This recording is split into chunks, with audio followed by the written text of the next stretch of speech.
مثنوی که خودش میگه واقعا اصول دین، واقعا اعتقاد منم هست.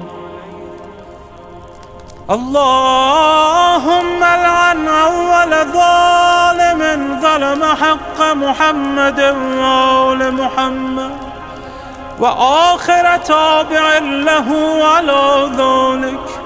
اللهم لعن العصابة التي جاهدت الحسين وشايعت وبايعت وتابعت على قتله.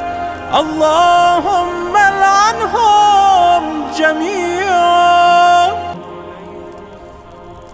اللهم لعن أول ظالم ظلم حق محمد وآل محمد وآخر تابع